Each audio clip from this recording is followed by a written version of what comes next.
Hey, deep divers. Ready to unlock some abundance today? Always up for an abundance adventure. Me too. And this time, we're diving deep, deep into the world of Abraham Hicks. Oh, I love their insights. Always so full of wisdom about manifesting and the law of attraction. Exactly. We're tuning into a conversation from Abraham Hicks Moments on YouTube. Cool. Which one? It's titled, Open the Floodgates of Abundance with This Message. Abraham Hicks, 2024. Oh, yeah, I think I've seen that one. It's full of great stuff. So basically, we're following this chat between Esther Hicks channeling Abraham, of course, and a woman who's built this really incredible crystal gallery. A crystal gallery, that's cool. Sounds right up our alley. Totally. But here's the thing.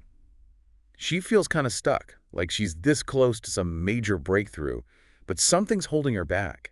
Ooh, I can relate to that feeling. It's like being on the verge of something amazing, but there's this little bit of resistance. Exactly. And that's what makes this conversation so relatable. What were your initial thoughts when you first heard it? Honestly, it's packed with juicy insights about aligning our energy to manifest what we desire. That whole vibration thing. Totally. It's like Abraham is giving us the energetic playbook. Right.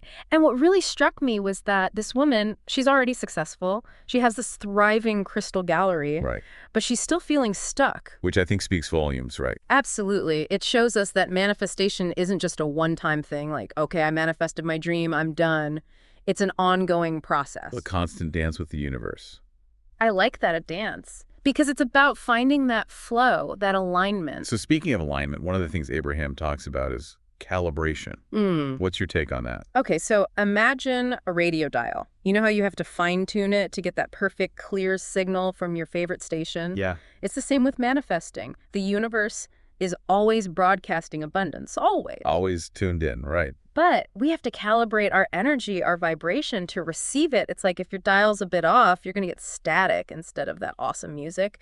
Okay, I love that analogy. It's like we're always capable of receiving, but it's our job to clear the airwaves, so to speak. Exactly. And in this woman's case, even though she's achieved success, there's a bit of static, like she's sending a mixed signal.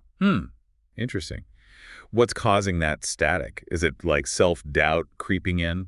Could be. She's achieved a certain level of success, but she's ready for more. Yeah. And that next level, it can feel intimidating, even when things are going well. I think that's where Abraham's idea of the tripping point comes into play. The tripping point. Okay, unpack that one for me. So think of it like this. You're on this amazing journey, right? Moving forward, creating, expanding. Yeah. And even though things are good, there's this little voice that pops up, and it says things like, what if this is as good as it gets? What if I can't handle the next level? What if? Oh, I know that voice. It's so sneaky. Right, and that, my friend, is the tripping point. It's that tiny little crack in our vibration where doubt and fear can seep in.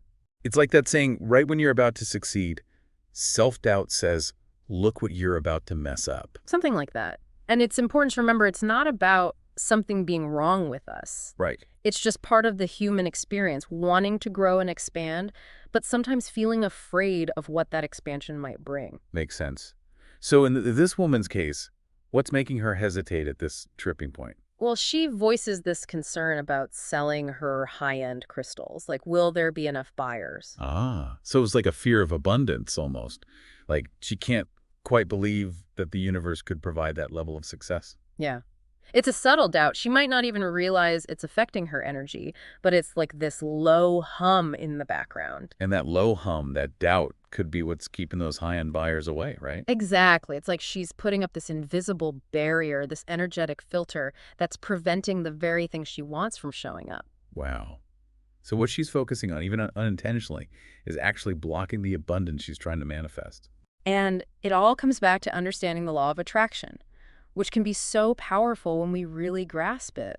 The universe operates on abundance, not lack. Okay, I love where this is going. If she can hold the desire, the knowing that those clients are out there, then the universe will match that vibration. It's like the universe is this giant system of resonance, right? Exactly. It's constantly seeking to match our frequency. So instead of focusing on what if there aren't enough buyers, she needs to focus on what if those perfect clients are already out there just waiting to find me? Yes.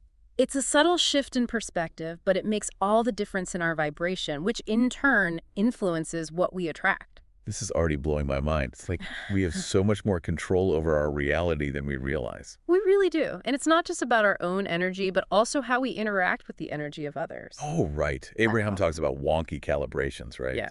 That's when our energy gets thrown off by external factors like other people's vibes. Exactly. It's like energetic static. We'll dive into that more deeply after a quick break. Think of it this way. We're all like these walking energy fields, right? Right. And we're constantly emitting and receiving these vibrational frequencies. Okay. And so when we're around someone whose energy is, let's say, a little off, Little off, yeah. like maybe they're feeling down or doubtful or just really focused on what they don't want, Yeah. it can mess with our own signal, you know? Totally. It's like energetic static. I've definitely had those conversations where I walk away feeling drained, even if we weren't talking about anything particularly heavy. Oh, absolutely. It's like their energy is contagious and not in a good way. Not in a good way, no. And what's interesting is that the woman in this conversation with Abraham, From Abraham Hicks Moments? yes, she seems to intuitively sense this energetic interplay. Really? Yeah. Yeah. She mentions feeling hesitant to even share her excitement about the gallery with some of her friends because she picks up on their doubt, their skepticism. Ah, that makes sense. So it's like she's protecting her own vibration. Yeah. Being mindful of who she shares her dreams with. Exactly. And it reminds me of that saying, don't cast your pearls before swine. Oh, I like that. It's not about judging others, Right. but about recognizing that not everyone will resonate with our vision, and Right. that's okay. We don't have to dim our own light to make others comfortable. Ooh, I love that. We're allowed to shine brightly and attract those who are energized by our radiance. So true. Okay, so I'm hearing you on being mindful of who we share our energy with. But what about those situations where we don't really get to choose our company? Like, say you work with someone who's constantly negative. You can't exactly just avoid them, right? So that's a great point. It's like, how do you navigate those situations, right? Exactly. And this brings us to another super important distinction, attraction versus assertion. Ooh, gay. So Abraham often talks about how the law of attraction isn't about forcing outcomes or trying to control how other people react. It's more about aligning ourselves with our desired outcome vibrationally and then trusting that the universe will kind of orchestrate the details. Okay, I'm with you. So to bring it back to your example, Yeah. it's not about trying to force your negative coworker to suddenly become a ray of sunshine. Right. Because that's probably not going to happen. Exactly. You get it. You can't change someone else's vibration, Right. but you can strengthen your own. Okay. To the point where their energy doesn't really affect you as much. So it's like building an energetic force field of positivity? Yes. Love that analogy. So it's more about focusing on what we can control, our own energy management, rather than trying to control external factors. Exactly. It's so empowering when we really get that. It really is. So instead of trying to change our negative coworker, we can just focus on amplifying our own positive vibes. Exactly. Which, who knows, might even have a ripple effect, right? Exactly. Be the change you want to see in the world, or in this case, in your workplace, right? And it all circles back to trusting our intuition, too. Oh, yes. I wanted to ask you about that. Yeah. We've talked about these wonky calibrations. Yeah. But how do we even recognize when our energy is being lifted, Yeah. you know? Yeah. When we're truly in that sweet spot of alignment? It often starts with a feeling. The feeling. Okay. That deep inner knowing. Okay. Remember we were talking about that feeling of excitement? Yes. That expansive feeling? Yeah. That's your intuition speaking to you. Like, yes, this is it. This is what I'm meant to be doing. It's like that full body yes. That feeling of, yes, this is in alignment with my soul's purpose. Exactly.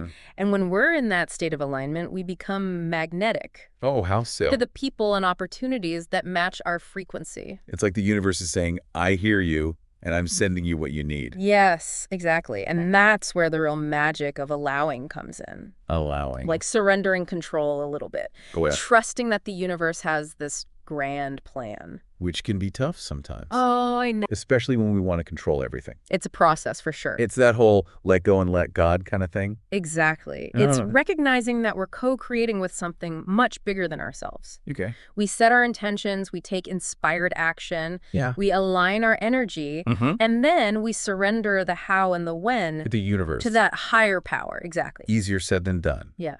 But I can see how surrendering to that flow would create a lot more ease in the manifesting process. For sure. It's about finding that balance, that sweet spot between effort and allowing action and surrender. A constant dance, right? Exactly. And it's a dance we get to practice throughout our lives. Speaking of challenges in that dance. Yes. How can we reframe those moments when things don't quite go as planned? Because let's face it, setbacks happen. They're part of life. So true. And that's where Abraham's perspective on challenges is so powerful. What do they say? They remind us that what we often see as obstacles are really just opportunities for growth in disguise. Oh, I like that. It's like those unexpected detours on a road trip. Yes. At first you're like, ugh, why? Right. But they often lead to the most amazing views. Absolutely. It's about trusting that the universe or source or whatever you want to call that higher power, it knows what it's doing. It has a plan. Even when we don't. Even when we don't, exactly. And that's where our intuition comes in again, right? Yes. It can guide us through those detours, even if we don't always know where we're going. It's that little voice, that whispers. Instead of shouts. Yes, exactly. Yeah. It's like, hey, maybe try this. How about this direction? What if? It's so subtle, though, isn't it? It is. And we live in such a loud, fast-paced world. So true. It's easy for those whispers to get drowned out. It's like that saying, when one door closes, another one opens. Yes. But we're so busy banging on the closed door. We miss the open one. We totally miss it. So how do we get better at hearing those whispers, at trusting our gut? Well, for starters, slowing down can help. Slowing down, yeah. Creating space for stillness. Okay. Because that's where our intuition can really speak to us. I've noticed that too. And, this might sound counterintuitive, but sometimes when things aren't going as planned, the best thing we can do is nothing. Nothing at all. Or at least nothing forceful. Okay, I'm intrigued. Because sometimes trying to force things is what creates the resistance. Oh, that makes sense. It's like trying to push a river uphill. Exactly. And Abraham Hicks talks about this idea of pivoting. Right. We touched on that earlier. It's like, okay, so this particular path isn't working. Right. But that doesn't mean the journey is over. Okay, so how do we pivot when we hit those roadblocks? It's about being willing to course correct. Course correct. Without losing sight of the overall destination. So it's like, instead of saying, this is a dead end, we say, which way now? Exactly. We ask the universe for guidance. We listen to our intuition. We stay open to possibilities. Yes, and we keep moving forward, even if it's one tiny step at a time. I love that. It's about having that faith that the universe has our back. It does, even when it feels like it doesn't. Even when it feels like we're stumbling around in the dark. Especially then. Wow, this has been such an incredible deep dive. It has. It's always so fun exploring these concepts with you. Likewise.